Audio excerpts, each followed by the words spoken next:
magaisa vanhu vandokunda vasingagoni kuimba vakafanana nababa Harare.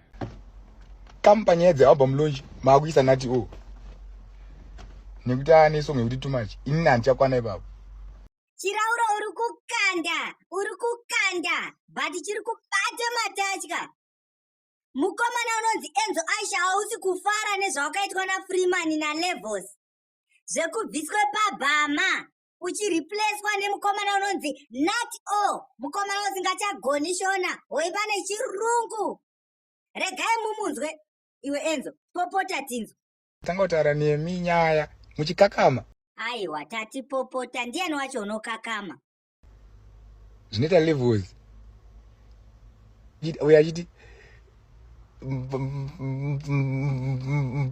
mfana wangu ka da kutaurira ka ufana kuita one album.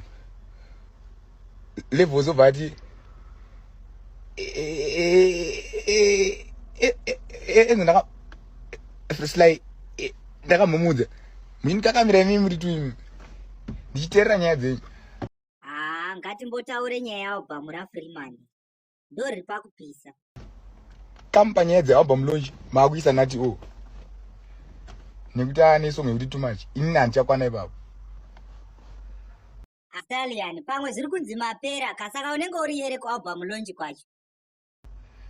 Zviri nani noswera hangu 25 October ndoswera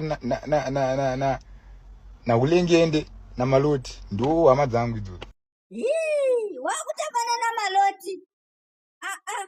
Vana Maloti havasi kwawo. Chikumbira hako rurejero regambotomedze bhanzi. Hanzi hakuna sorry inoitwa mudm, hanzi public apology. Saka sorry zvenyu mukoma Freeman, ndiri mufanha wenyu, dzanga dziri hasha. 25 October Saturday ndaida kuuyawo kualbum launch asi makandisiya. Ini ndaitofunga kuti maybe ndiri mufanha wenyu plus ndine masongo angu andakaimba andaitofunga kuti anonakidzawo vanhu. Pane inonzi Magate, pane inonzi Rutsvireko.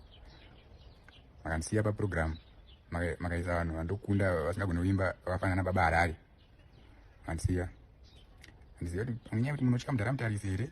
Makandisiya makaisa Saint Flow, makasiya inini Rana Rose Holy 10, makaisa Deoro Ishio munasana magrill. Inda muchidherera imi ndoshaika album launch inini haindifeki toraita pasi singazi kuti sorry. Kana ndakasa kupiwa pangu pekuti ndiimbe Saturday ndinakambira vagedha pana kupinda muchaimbira security boza azviite ngoma ende ndakatozotsama futi nhasi na 8 live Instagram ndakabadza live topedzerana because tanzira mukoma sorry zvenyu sorry patwanya.